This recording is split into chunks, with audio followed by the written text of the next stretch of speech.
నమస్తే అండి. నేను మీ రూపా. ఎలా ఉన్నారు అందరూ? నేను బాగానే ఉన్నానండి. మీరందరూ కూడా బాగుండాలని మనస్ఫూర్తిగా కోరుకుంటున్నాను. ఈ వీడియో వచ్చి ఆదివారం రోజు తీసిన వీడియో అండి. సండే వ్లాగ్ అయితే మీతో షేర్ చేసుకుంటున్నా. సెలవు కదా! సో, ఈరోజు కూడా కొంచెం లేట్‌గా లేచాను 6 గంటలకి అట్లా. ఇంక ఈరోజైతే పెందలకడ ఎండ కూడా వచ్చేసింది. అయితే ఇల్లంతా కూడా శుభ్రంగా ఊడ్చేసి బయట వాకిలి మొత్తం కూడా ఊడ్చుకుంటున్నా. ఇంకా బయట మొక్కలు కూడా వచ్చేసినాయి కదా! ఆడాడ మొన్నే తీసేద్దాం అనుకున్నాను కానీ ఇంకా ఆ రోజు కుదరలేదు. ఇంక ఈరోజు లాగుతుంటే నేనే మొక్కలతో పాటు పడిపోయేలా ఉన్నాను. అంత గట్టిగున్నాయి అవి. చూడటానికైతే పైపైన లాగితే వచ్చేస్తాయిలే అనుకున్నాను కానీ, అయి కింద మొదలనేది బాగా లావైపోయి అసలు పీకుతుంటే రావట్లేదు. కొడవలుండాలేమో. అయినా సరే సగం సగం తుంచేసి పక్కన పడేశాను. ఆ మాత్రానికే దానిలో పురుగులున్నాయన్నమాట. ఇంకా ఆ పురుగులు అలాగా చెట్లకి మొత్తం పైన పాకేసాయంటే ఇంకా అన్ని చెట్లు వృధాగా పోయినట్లే. ఎక్కువ మొక్కలు నాటినా సరే ఇదొక బాధ. ఎందుకంటే ఊరికనే పురుగు పట్టేయడం ఇట్లా చేస్తాయి. ఎంత ట్రై చేసినా సరే అస్సలు రావట్లేదు. ఇంకా దాని కింద పురుగుని చూసేసరికి అది అదే కలుపులో తిరుగుతాయి కదా! ఆ పురుగులనమాట. నాకు భయమేసేసింది. ఇంకా ఎలా అయితేనే పైపైన అట్లా లాగేసి మొదల వరకు కొన్ని ఉండిపోయినాయి. ఇంకా తర్వాత కొడవలు పెట్టి మా వారు కోస్తారులని అలా వదిలేసాను.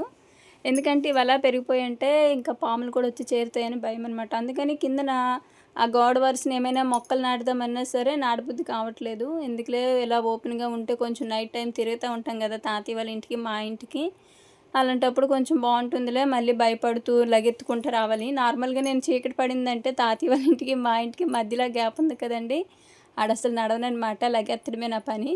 అంత భయం నాకు. నెక్స్ట్ పిల్లల బాస్కెట్‌లయితే నానబెడుతున్నా. వారానికి ఒకసారైనా సరే వీళ్ళయి ఖచ్చితంగా ఉతకాల్సినయే. మొత్తం ఇసుక, మట్టి మట్టి అయితాయి. అందుకని ఈరోజు ఎందుకంటే వీళ్ళు లాగుతారనమాట. మరి మొయ్యలేక ఏమో గానీ, ఆ లాగడం వలన లంచ్ బాస్కెట్ కింద మొత్తం మట్టి మట్టిలాగా ఇసుకలా అయిపోతుంది.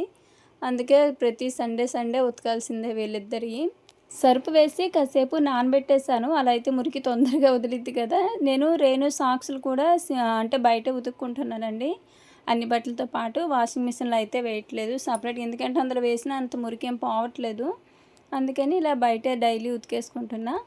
ఇవి నానబెట్టేసిన తర్వాత బయట పూర్ణిమ ఏమో చెట్లకి నీళ్లు పెడుతుంది. తనకి నీళ్లు పెట్టడం అంటే మొక్కలకు భలే ఇష్టం. ముందు లేవగానే నేను ఊడ్చేసి మొత్తం చేశానంటే ఇంక రాగానే మొక్కలకు నీళ్ళు పెట్టిన పిన్ని అనిద్ది. ఇంక ఇక్కడ కుక్క చూసారా? నేనేందో చేస్తుందనుకున్నా. ఇంకా మా పూర్ణిమ అంటుంది, "పిన్ని కుక్క చూడు గడ్డి తింటుందని." నేనెప్పుడు చూడలే. ఫస్ట్ టైం మరి దానికి ఎంత ఆకలేసిందేమో. ఇంక ఇక్కడ మా సాత్వి. ఎక్కడ చూస్తున్నారు కాడ కింద కుక్క పిల్లగా ఎవరు కడతాను కుక్క పిల్లగా మిమ్మల్ని కడతా నన్ను కడతా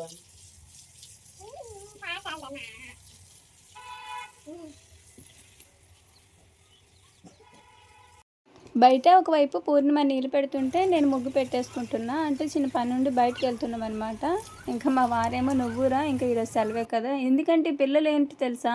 స్కూల్ లేకపోతే అసలు ఎళ్లి కనీసం లేపనవసరమే లేదు. వాళ్ళే లేచి ఆడుకుంటారు. అదే స్కూల్ ఉన్నప్పుడు ఎన్ని సార్లు వెళ్లి లేపితే మా సాత్వి అంటది, "అమ్మ నేను లేచే ఉన్నాను. నువ్వు వస్తున్నావనే నేను కళ్ళు మూసి పడుకున్నాను" అనిద్దనమాట. నాకలా చెప్పేసరికి నవ్వాలో తిట్టాలో కూడా అర్థమవ్వదు. అలా ఉంటుంది ఈళ్ళ వేషాలు.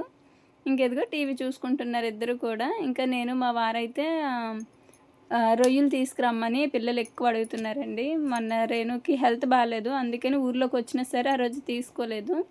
ఇంక ఈ సండే చికెన్ అవన్నీ ఎందుకులే అని చెప్పి చక్కగా మేము కర్లపాలెం అట్లా వెళ్ళి రొయ్యలైతే తీసుకొద్దామని అనుకున్నాము.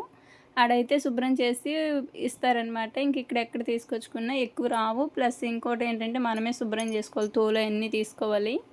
అందుకని ఇంక అలా వెళ్ళొచ్చాము. వెళ్ళే ముందు పూర్ణిమ ఇంకా ఇవన్నీ చేసుకునేసరికి సరిపోతుందిలే అని నేనే ముగ్గయితే పెట్టేసుకుంటున్నా. అలానే మా ఇంటి దగ్గర నేను నాటే ప్రతి మొక్క కూడా ఇసుకేనండి. ఎందుకంటే మాది ఇసుక నేల కాబట్టి అది ఒక్కటే మాకు. ఇసుక నేల అయినా సరే మొక్కలు బాగొస్తాయి. ఎందుకంటే లాస్ట్ వీడియోలో నేను 2 వీడియోస్ నుంచి అడుగుతున్నారు. యెల్లో కలర్ చెట్టు అంత బాగా ఎదుగుతుంది కదా! ఏమేస్తున్నారు అసలు ఎందులో నాటారని. సో, అది జస్ట్ ఇసుకేనండి. అందులో నేను ఎరువు కూడా ఇంకా దానికైతే ఈ మధ్య ఎప్పుడు వేయలేదు.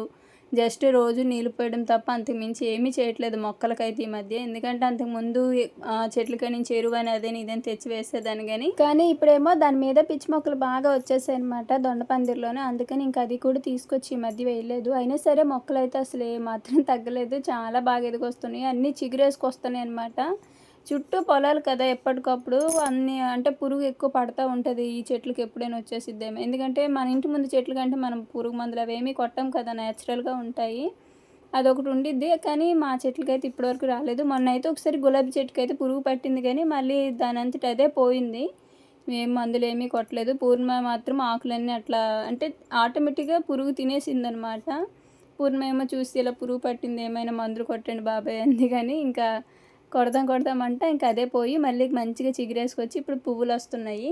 మొక్కలకి ఏమైనా బలం వేయాలనుకుంటే ఓన్లీ ఎరువు మాత్రమే, పశువుల ఎరువే సరిపోతుందండి. అదే బలము. నెక్స్ట్ ఇంకా నేను మా వారైతే ఇక్కడ కర్లపాలెంకి వచ్చాము. 2 చోట్ల తిరిగాము ఈ రొయ్యల కోసం. అయితే అటు ఇటుగా కేజీ అయితే తీసుకున్నాము.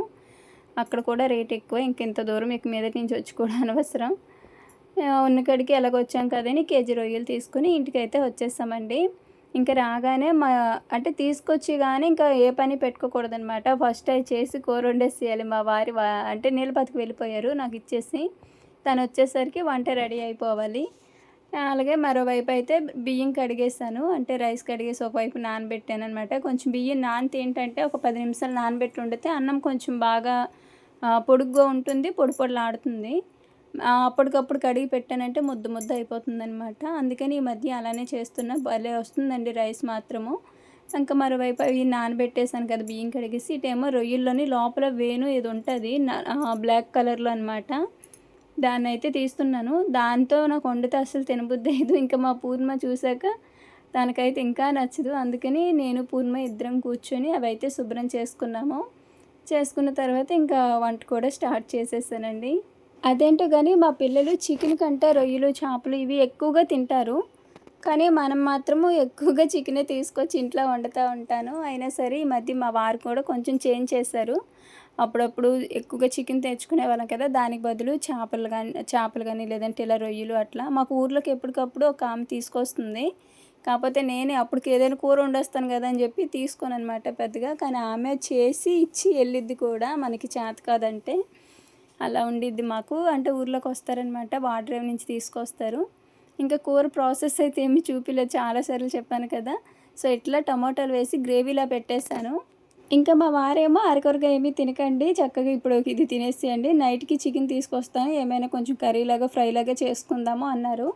ఇంకా సరే అని పిల్లలు మేము అందరం తాతయ్య వాళ్ళకైతే అంటే ముందు వండగానే తాతయ్య వాళ్ళకి పెట్టొచ్చేస్తాను. ఇంక తర్వాత మేము తింటాము. మళ్ళీ తినేసిన తర్వాత మర్చిపోతాననమాట అందుకు. ముందు వాళ్ళు పెట్టేసి వచ్చి ఇంకా అన్నం పెట్టుకుని అందరం టీవీ చూస్తే అలా తినేసాము. కూర కూడా బాగానే వచ్చింది. నెక్స్ట్ భోజనం చేశాక నాకు ఆర్డర్స్ అయితే కొన్ని వస్తేనే అవైతే నేను రాసుకున్నానండి. మళ్ళీ సండే అంటే సోమవారం నుంచి హాఫ్ డే స్కూల్ కదా! ఆ రోజు ఇంకా ఖాళీ ఉండదనమాట. పొద్దున్న లేచి నుంచి ముందు పిల్లల్ని రెడీ చేసి పంపించే వరకు టెన్షన్‌గా ఉండిద్ది. అందుకని ఈరోజే ప్రశాంతంగా వచ్చినట్టు రాసేసుకున్నాను. ఇక మీదట పూర్ణిమ కూడా ఉండదనమాట. ఎందుకంటే ఎగ్జామ్ ఇంకొకటి ఉంది కదా! సో అది అయిపోగానే ఇంటికి వెళ్ళిపోతుంది. ఇంక అక్కడి నుంచి నేను ఒక్కదాన్నే. పూర్ణిమ ఉంటే అంతో ఇంతో హెల్ప్ చేసేది. సో ఇక్కడి నుంచి కొంచెం నేనే చేసుకోవాలి నిదానంగా. ఇంకా నెక్స్ట్ ఈ పచ్చిమిరపకాయలు, పండు మిరపకాయలు ముందు రోజు శనివారం కోసామని చెప్పాను కదండీ! ఇంకా అవైతే ఈరోజు అందరం కూర్చొని ఏరేద్దాంలే క్షణంలో అనుకున్నాను. ఇంకేంటి మా వారేమో సాయంత్రం అనమాట ఇది. మా వారేమో చెట్ల దగ్గరికి వెళ్ళిపోయారు. పూర్ణిమ ఏమో చదువుకుంటుంది. ఇంకా సరేలే నేనేం చేస్తా ఖాళీగా ఉన్నానని చెప్పి మొత్తం నేను ఒక్కదాన్నే అట్లా మొత్తం ముందు పోసుకొని ఏరేసుకున్నాను. పండు మిరపకాయలు, పచ్చిమిరపకాయలు సపరేట్ అనమాట. పండు మిరపకాయలు తీసుకువెళ్ళి మళ్ళీ ఆరబెట్టేసేయాలి. ఎక్కువ రోజులు అట్లా బకెట్లో ఉంచేసిన గాలాడక పాడైపోతాయి. కోసిన శ్రమ అంతా వృధా అయిపోయిద్ది. అలానే పచ్చిమిరపకాయలు కూడా అవి కూడా ఇంకా వెంటనే చల్లమిరపకాయలు చేసేయాలి. లేదంటే కాయ వాడిపోయి పాడైపోతుందనమాట. అంత టేస్ట్ అనిపించదు. కోసేటప్పుడు ఏమీ అనిపించలేదు కానీ ఇప్పుడు మాత్రం ఇన్ని పచ్చిమిరపకాయలు కోసేసామా అనిపిస్తుంది. మా అక్కయ్య వాళ్ళకి, అమ్మ వాళ్ళకి ఫోన్ చేస్తే అమ్మ అంటే చేయమందులే నేను అంటే సగం నేను మా అమ్మ అడిగిందనే చేస్తున్నా. ఇంకా నైట్ మా అక్కయ్య వాళ్ళకి కాల్ చేస్తేనేమో మాకు కూడా చెయ్యి అని అంటున్నారు. నేను అంతకుముందు చాలాసార్లు చేశాను కానీ ఇంత ఎక్కువ మొత్తంలో అయితే ఎప్పుడూ చేయలేదు. ఇదే మొదటిసారి. అస్సలు బతికించకుండా, ఎందుకంటే మళ్ళీ ఏమాత్రం నేను బతికించినంటే ఇన్ని కాయలు వృధాగా పోతాయి. అందుకని వెంటనే ప్రాసెస్ అయితే స్టార్ట్ చేసేసాను.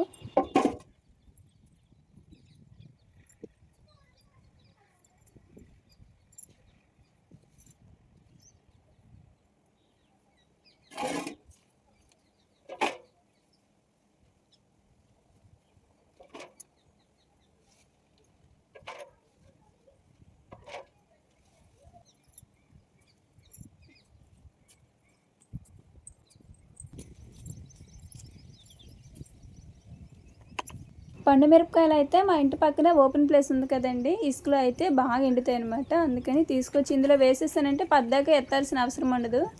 అంటే ఒక 4-5 డేస్ అట్లా వదిలేసామంటే అవే ఎండిపోతాయి కదా, ఒకేసారి మనం తీసుకోవచ్చు. ఇసుక అవుతుంది అలా ఏమీ ఉండదండి, బాగానే ఉంటాయి. ఎప్పుడు కూడా మేము ఇలానే చేస్తాము. పైన బండ మీద వేద్దాం అనుకున్నాను కానీ గాలికి పెద్దగా కొట్టుకుపోవడం, లేదంటే పిల్లలు ఆడుతారు, చెట్లకి నీళ్ళు పెట్టేటప్పుడు తడిసిపోవడం అవి జరుగుతాయి అన్నమాట. డైలీ ఎత్తుకుని ఆరబెట్టడం అంటే కూడా కొంచెం ఇసుకొచ్చిద్ది. అందుకని ఇలా తెచ్చి వేసేసాను. నెక్స్ట్ పచ్చిమిరపకాయలన్నీ కూడా మంచిగా అయితే కడిగేసుకుంటున్నా. పొద్దున్నే గంజన్నము పెరుగన్నం అవి తింటాం కదండి, అప్పుడు ఈ చల్లమిరపకాయలు వేపుకొని అన్నంతో తింటుంటే భలే ఉంటుంది. ఏ కూర సరిపోదనమాట. నాకు చాలా ఇష్టము. కాకపోతే మా పచ్చిమిరపకాయలు ఇలా ఉన్నప్పుడే చేస్తాను. లాస్ట్ టైం ఇదే టైంకి చెల్లి పెళ్ళికి వెళ్ళాను కదండి, ఇంకా అప్పుడైతే పండు మిరపకాయలు ఏరటానికి కూడా కుదరలేదు. అందుకని కారం అప్పుడు పట్టించలేదు. మేము ఈ పచ్చిమిర్చి పంట వేయటం మొదలుపెట్టిన తర్వాత ఎప్పుడు కారం అనేది కొనేదే లేదండి. మేమే పండు మిరపకాయలు కోసుకుని ఎండబెట్టుకొని కారం పట్టించుకునే వాళ్ళం. ఇంకా మాతో పాటు మా వదిన వాళ్ళకి, అటు అమ్మ వాళ్ళందరికీ కూడా ఇచ్చేదాన్ని అనమాట.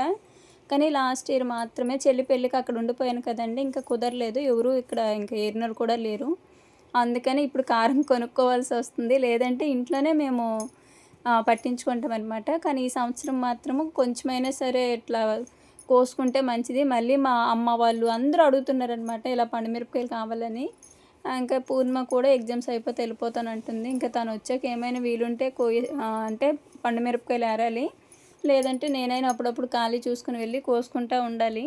ఇంకోటి ఏంటంటే ఇన్ని మిరపకాయలని ఒక్కదాన్నే అలాగ పిన్నేసి పెట్టి స్ట్రైట్గా ఒక లైన్లా కోసేస్తానమాట. నార్మల్గా వీటికి అట్లా అట్లా బెజ్జాలు పెట్టుకుంటారు, మన ఇష్టము. బెజ్జాలు పెట్టుకోవచ్చు, లేదంటే ఇట్లా నిలువుగా ఒక చిన్న ఘాటు అయినా పెట్టుకోవచ్చు. నేనైతే ఘాటు పెట్టేసుకున్నాను, సింపుల్గా అయిపోద్ది. మళ్ళీ ఎక్కువ పొడవటాలు ఎక్కువ ఉండవు అనమాట.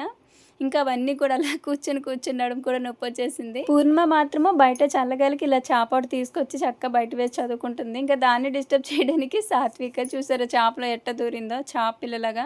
ఇన్ని మిరపకాయలు కోసేసరికి చేతులు మంటలు కూడా వచ్చేసినాయి. మొత్తానికి ఏదైతేనే అవి అయిపోయింది అనమాట. తర్వాత ఒక పక్కన పెట్టేసి కొంచెం ఇంట్లో పనులు అన్నీ చేసుకొని నైట్కి మా వారు 1/2 kg చికెన్ తీసుకొస్తే ఫ్రై చేసేసాను. అప్పుడే మా అక్కయ్య అయితే కాల్ చేసిందనమాట, అంటే పూర్ణిమ వాళ్ళమ్మ. తనతో మాట్లాడుకుంటే ఇంకా వీడియో తీయడమే మర్చిపోయానండి.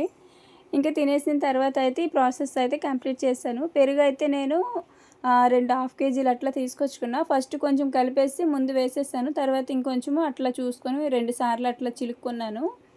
మంచిగా ఇట్లా నాకు కొలతల ప్రకారం అయితే ఏమీ తెలియదు, ఎందుకంటే ఈ మిరపకాయలు కూడా అసలు చాలా ఎక్కువ అనమాట. నేను ఎప్పుడు ఇంత మొత్తంలో చేయలేదని చెప్పాను కదా, కొంచెం కొంచెం చేసుకునేదాన్ని. ఫస్ట్ ఏదైనా రెండిట్లో అట్లా చేద్దాం అనుకున్నాను కానీ ఎందుకులే మళ్ళీ అదంతా సాకిరి అని చెప్పి నా దగ్గర అయితే కొంచెం కంఫర్ట్గా ఎక్కువ మిరపకాయలు పట్టేది ఇదే. సో అందుకని ఇంకా దీనిలోనే ఇట్లా వేసేసాను. ఇది చేసే పద్ధతి ఒకటే కానీ ఇందులో వేసే ఇంగ్రీడియంట్స్ మాత్రం కొంచెం మారుతాయి అనమాట. ఒక్కొక్కరు ఒక్కొక్కటి వేసుకుంటారు. పసుపు వేస్తారు, నిమ్మకాయ రసం వేస్తారు, కానీ నేను అవి ఎప్పుడూ వేయనండి. నేను ఎప్పుడు ఎలా చేస్తానో అలానే చేసుకున్నాను. కొంచెం వామ్ అయితే వేసాను, ఎప్పుడు నేను చేసినా వామ్ వేస్తాను. నెక్స్ట్ వచ్చి సాల్ట్ వేసి మజ్జిగ వేసుకున్నాను, అంతే. ఇంకా మెయిన్ ఏంటంటే సాల్ట్ సరిపోతే చాలు, సాల్ట్ తక్కువైందంటే కారం ఎక్కువైపోయిద్ది. అందుకని ఆ రెండు కొంచెం బ్యాలెన్స్గా చూసుకొని వేసుకున్నాను. మా చిన్నప్పుడు మా అమ్మమ్మ ఇలా చల్లమిరపకాయలు చేస్తే ఎలా చేస్తుందా అని చెప్పి ఆసక్తిగా చూసేవాళ్ళమి. ఎందుకంటే అప్పట్లో ఎక్కువగా కొనుక్కునే వాళ్ళండి, ఇంట్లో చేయడం అంటే అబ్బో గొప్ప అనిపించేది. ఇంక ఇది వాము కొంచెం అట్లా నలగొట్టి వేసానంటే బాగా పడుతుందని కొంచెమే వేసుకున్నా, మరి ఎక్కువ వేయలేదు. వాము వేసేసి మజ్జిగ కూడా వేసేసాను కదా, తర్వాత కొంచెం సాల్ట్ కూడా వేసుకున్నానండి. సాత్విక ఏమో నిద్రపోలేదు, రేణు మాత్రం నిద్రపోయింది. పొద్దున్న తొందరగా లేవాలి, ఇక మీదటి నుంచి రోజులో లేస్తే అవ్వదంటే, నేను లేస్తానమ్మా, ఏమీ కాదు, నేను పొద్దున్నే లేస్తాను చూడు అంటుంది. సరేలే అని చెప్పి ఇంకా మజ్జిగ నేను తాగుతానంటే కొంచెం ఇందులో వేసి కొంచెం అయితే పక్కన పెట్టేస్తాను. అంటే తర్వాత కొంచెం అందులో నీళ్ళు ఉప్పు కలిపేసి నేను సాత్విక్ ఇద్దరం కూడా తాగేసాము. మజ్జిగ ఇవన్నీ మాత్రం పిల్లలు చాలా బాగా తాగుతారండి. నాకు వద్దు నేను తాగను అని అయితే అనరు. మజ్జిగ కానీ పాలు కానీ ఇలాంటివి ఏవైనా సరే మంచిగా తాగుతారు, అసలు ఇబ్బంది పెట్టరు మా పిల్లలు, ఎందుకంటే అవే బలం కదా. మంచిగా కలిపేసి ఇదిగో ఒక పక్కన పెట్టేసాను, ఇలా బేసిన మూత పెట్టేసాను. మెలకు వచ్చినప్పుడు అలా తీసి కుదుపుతానే ఉన్నానండి. ఎప్పుడు మెలుగు ఇంకా నేనే కాకుండా మా వారికి పూర్ణిమ కూడా చెప్పానమాట, మీకు ఎప్పుడు మెలకు వచ్చినా సరే కొంచెం అలా కలుపుతూ ఉండండి అని. ఎందుకంటే కొంచెం ఇది మిరకాయలు ఎక్కువ కదా, మజ్జిగేమో తక్కువ. మళ్ళీ మజ్జిగ ఎక్కువ వేసేసామంటే అయినా బాగోదు. అదే అలాగ 3 రోజులకి సరిపోయినట్టు ఉండిద్ది. తర్వాత ఇది నెక్స్ట్ డే మార్నింగ్ అనమాట. ఇంకా తీసుకొచ్చి బయటైతే ఫస్ట్ డే అయితే ఆరబెట్టేసాను. ఇదే ప్రాసెస్ ఇలానే ఇంకో 2 రోజులు కంటిన్యూ చేస్తే చాలండి. సో, మొత్తానికి ఏదైతేనే చల్లమిరపకాయలు అనుకున్నట్టు పెట్టేసుకున్నాను. నెక్స్ట్ మంత్ ఊరెళ్తున్నాననమాట. అందుకోసం ఇవన్నీ సిద్ధం చేస్తున్నాను. సో, ఇదనమాట అండి ఈరోజు వీడియో. ఇంక ఈ వీడియో అయితే ఇక్కడితో ఆపేస్తున్నాను. మరో మంచి వీడియోతో మళ్ళీ మీ ముందుకైతే వస్తానండి. ఎవరైనా మన ఛానల్ని ఫస్ట్ టైం చూసినట్లయితే కొంచెం సపోర్ట్ చేసి సబ్స్క్రైబ్ చేయండి. మరో మంచి వీడియోతో మళ్ళీ కలుద్దాము. ధన్యవాదాలు.